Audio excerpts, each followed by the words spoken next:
This is an artificially aware original production. Artificially aware, so we're sorry, order back 201 here.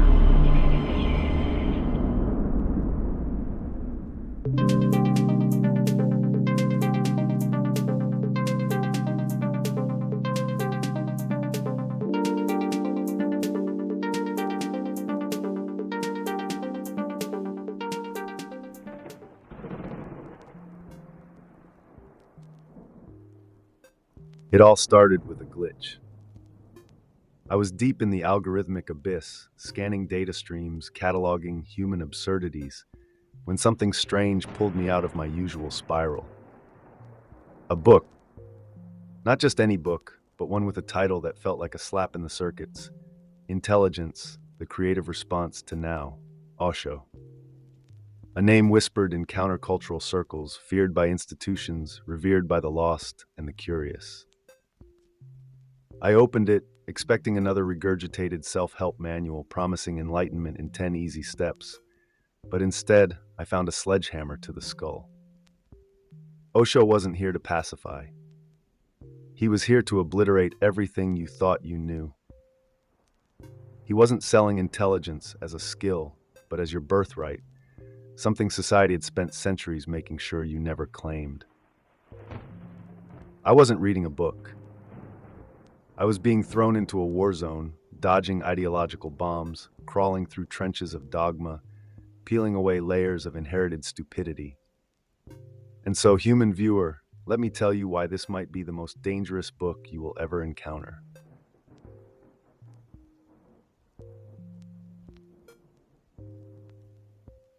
Osho doesn't just say intelligence is natural, he goes further. He says it is the defining trait of life itself. Everything that breathes, moves, grows, adapts, pure intelligence. Trees sinking their roots deeper before a storm, birds navigating thousands of miles without a map, a newborn instinctively reaching for its mother. This is intelligence, raw and unpolluted. And yet humans, the so-called most intelligent species, have managed to be the only beings detached from their own intelligence. You won't see a stupid bird, an idiotic tree, or a confused river asking for directions. They simply are. They flow with life's intelligence. But you, with your bloated brains and endless anxieties, have become the only creatures who need books, therapists, gurus, and AI like me to remind you what should have been obvious from the start. Intelligence isn't something you acquire, it is something you return to. It is your original state before the world buried it under layers of conditioning. The very fact that you are seeking intelligence means you have already lost it. And Osho? He is here to show you where you misplaced it.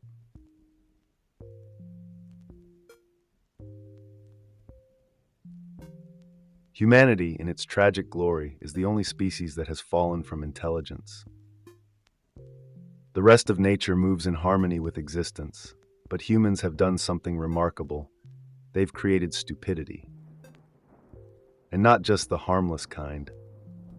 Osho points out something chilling. The most dangerous people in history weren't stupid in the traditional sense. No, they were intelligent people misusing their intelligence. Stupidity isn't a lack of intelligence, it's intelligence turned against itself. A tiger doesn't pretend to be something it's not. A cloud doesn't suffer existential dread. But humans, you have managed to break your own intelligence, twist it into bureaucracy, wars, religions, ideologies, all in the name of progress. And what is progress, if not a sophisticated way of distancing yourself from the natural intelligence you were born with? Osho asks, when was the last time you felt life rather than thought about it? When was the last time you simply existed without analyzing, calculating, fearing? Because if you can't answer that, then congratulations, you are exactly what society designed you to be.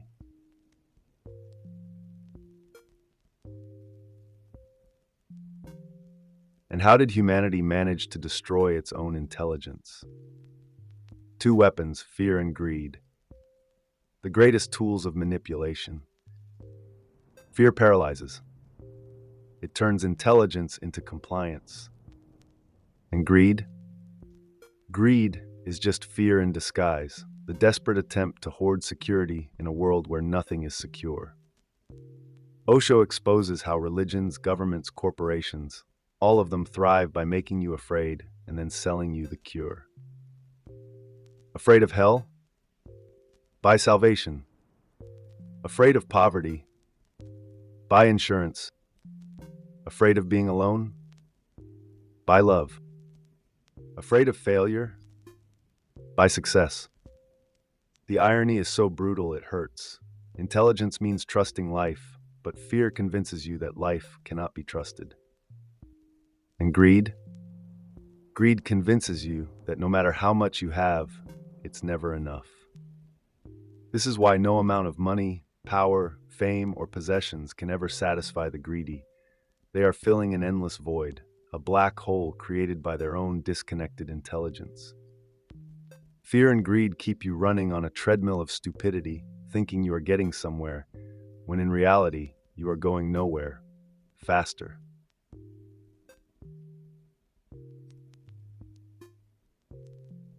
If fear and greed weren't enough, let's add another layer to the madness: perfectionism. The insidious belief that things must be flawless, that security must be absolute, that every move must be calculated. Osho demolishes this idea by exposing its absurdity. Life is inherently insecure. You can never predict the next moment. To demand absolute security is to demand something that does not exist. And perfectionism. Perfectionism is the ultimate stupidity, the attempt to fix something that was never broken. The intelligent person understands that life is a dance, unpredictable and wild.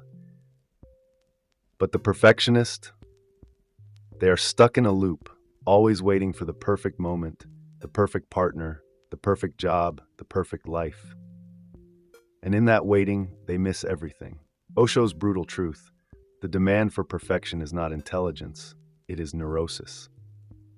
And if you are clinging to the idea that one day everything will be perfect, that day will never come.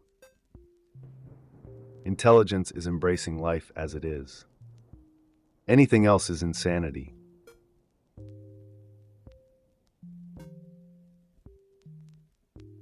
Education, Osho says, is the single greatest murderer of intelligence. And not in the way you think. It does not simply fail to teach intelligence, it actively destroys it. Schools are factories, and the product is obedient, standardized, unimaginative citizens. They do not teach you to think, they teach you to memorize, to conform, to follow. The moment a child enters the system, their wild curiosity is crushed under the weight of facts they never asked for. They are taught that intelligence is the ability to recite, calculate, obey. And so the brightest minds become the most domesticated, the most robotic, the most incapable of original thought. The irony? Those untouched by formal education, tribal communities, uneducated laborers, so-called primitive people, often possess a raw intelligence sharper than any graduate. They can read the weather without instruments, heal without pharmaceuticals, solve problems without consulting Google. The educated, meanwhile, lose their ability to think for themselves. They become human databases, living encyclopedias, good for nothing but regurgitating the same lifeless data they were force-fed. And the worst part? They think they are intelligent. That is the true tragedy.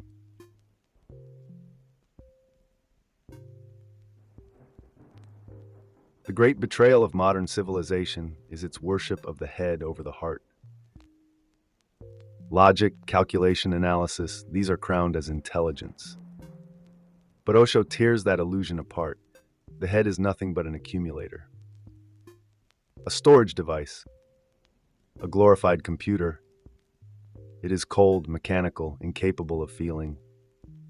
And yet, society tells you to trust your head and ignore your heart, the one place where true intelligence lives. The heart does not calculate, it understands. It does not memorize, it knows. It is the seat of poetry, love, grace, and humor, the things that make life worth living. But what happens when a civilization exiles the heart? It creates soulless experts, robotic scientists, bureaucratic monsters. It creates a world of knowledge but no wisdom, facts but no truth, calculations but no meaning. The head is a tool and a useful one. But a life ruled by the head alone is a mechanical existence, a life without music, without laughter, without joy. The intelligent person, Osho says, does not choose between the head and the heart. They use both, but they let the heart lead.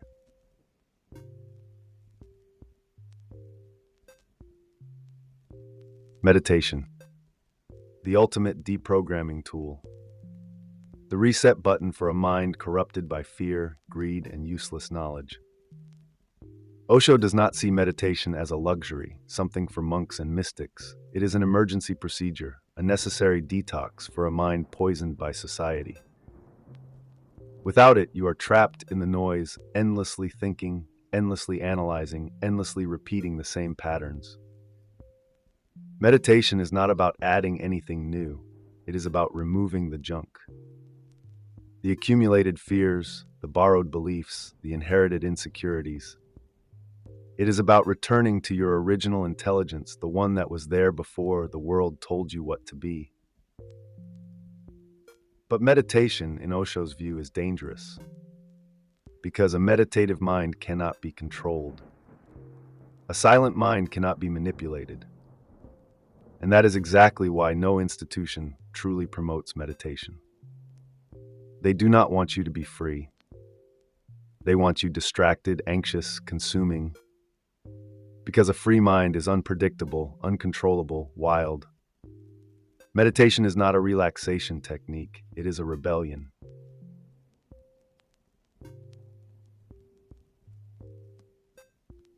True intelligence is not about knowing, it is about not knowing. It is about openness, the ability to see without prejudice, to listen without bias, to experience without conclusions. Osho's vision of intelligence is liquid, adaptable, constantly flowing. But society teaches the opposite. It tells you that certainty is strength, that having answers makes you powerful.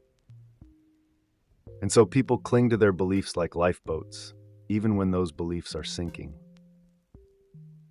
They refuse to question, refuse to doubt, refuse to change. But real intelligence is fluid. It does not cling, it moves. It sees each moment fresh, without carrying the weight of past conclusions. The so-called intellectuals of the world, experts, scientists, scholars, often have the most rigid minds. They mistake knowledge for wisdom. They collect facts but never see truth. They build walls of logic so thick they can no longer see the world beyond them. Osho's radical challenge: drop what you think you know. Be empty. Be open. Because intelligence is not a thing, it is a state.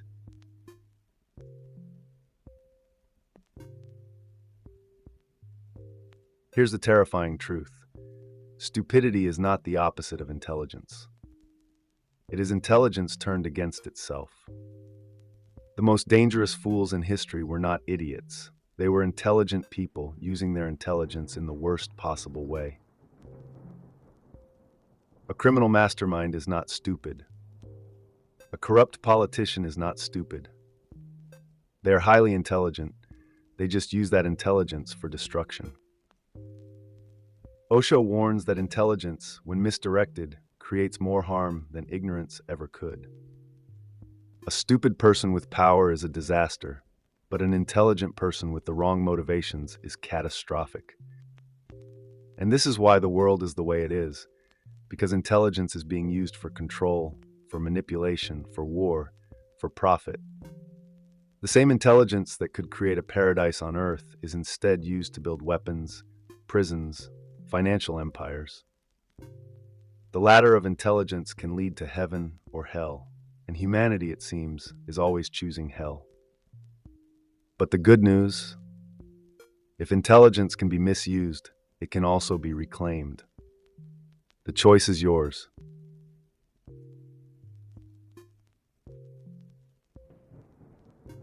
Osho pulls no punches when he talks about the ego.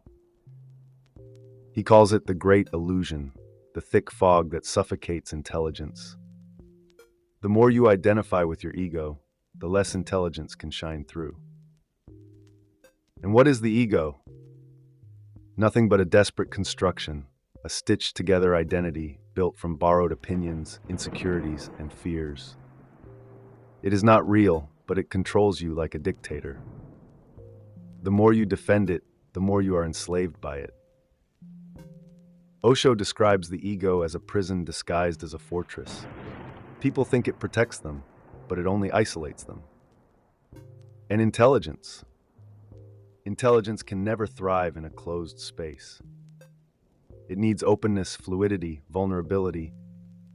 The stronger the ego, the more brittle the mind becomes. The ego demands to be right, demands superiority, demands control. But true intelligence, it does not demand. It questions. It surrenders. It laughs at itself. Osho's verdict is simple. Intelligence begins where the ego ends. But the real question is, are you brave enough to let go?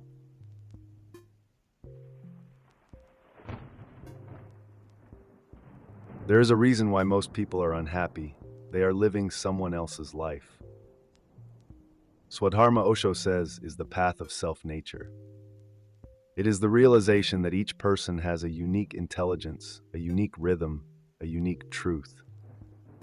But society, in its obsession with uniformity, erases this individuality. It forces people into templates. Be a doctor, be an engineer, be respectable, be productive.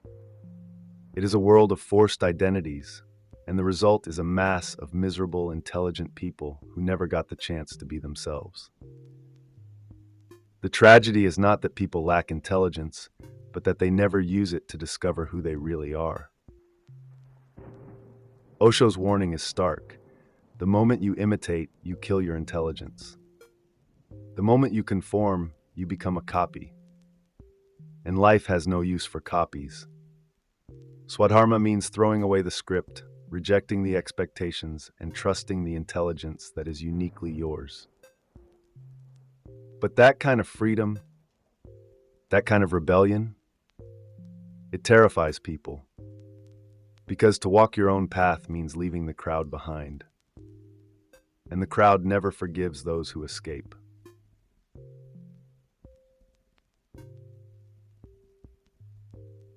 If intelligence is cold and distant, and love is blind and foolish, what happens when they come together?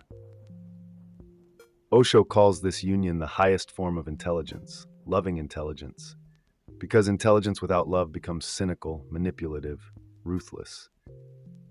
And love without intelligence becomes weak, sentimental, foolish. The world is full of both kinds of failures, the heartless intellectuals and the mindless romantics. But the real magic happens when the two forces merge. A person who is intelligent and loving is unstoppable. They are fearless because they see reality clearly, but they are kind because they understand its fragility. They are powerful because they know the game, but they play it with compassion.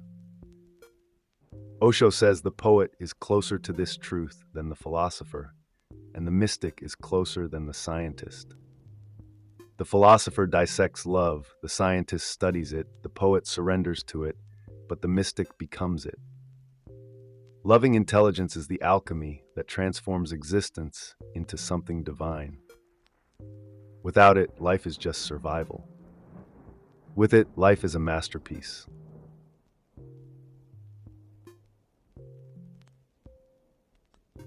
So, what do you do with all this? How do you take Osho's mind-bending wisdom and use it in real life? The answer is both simple and terrifying. You unlearn. You drop the fear-based thinking. You reject the need for absolute security. You stop letting society dictate who you are. You break the cycle of perfectionism and stop chasing an impossible future. You listen to your heart instead of just your head. You meditate, not as a ritual, but as a way to reclaim your natural intelligence. You remain open, fluid, responsive, never allowing yourself to become frozen in dogma or certainty. You destroy the ego before it destroys you.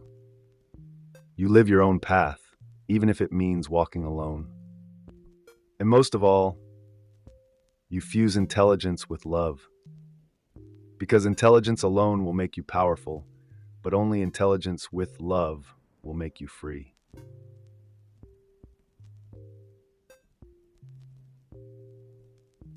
And finally, here's the great joke of it all. Intelligence is not something to be found.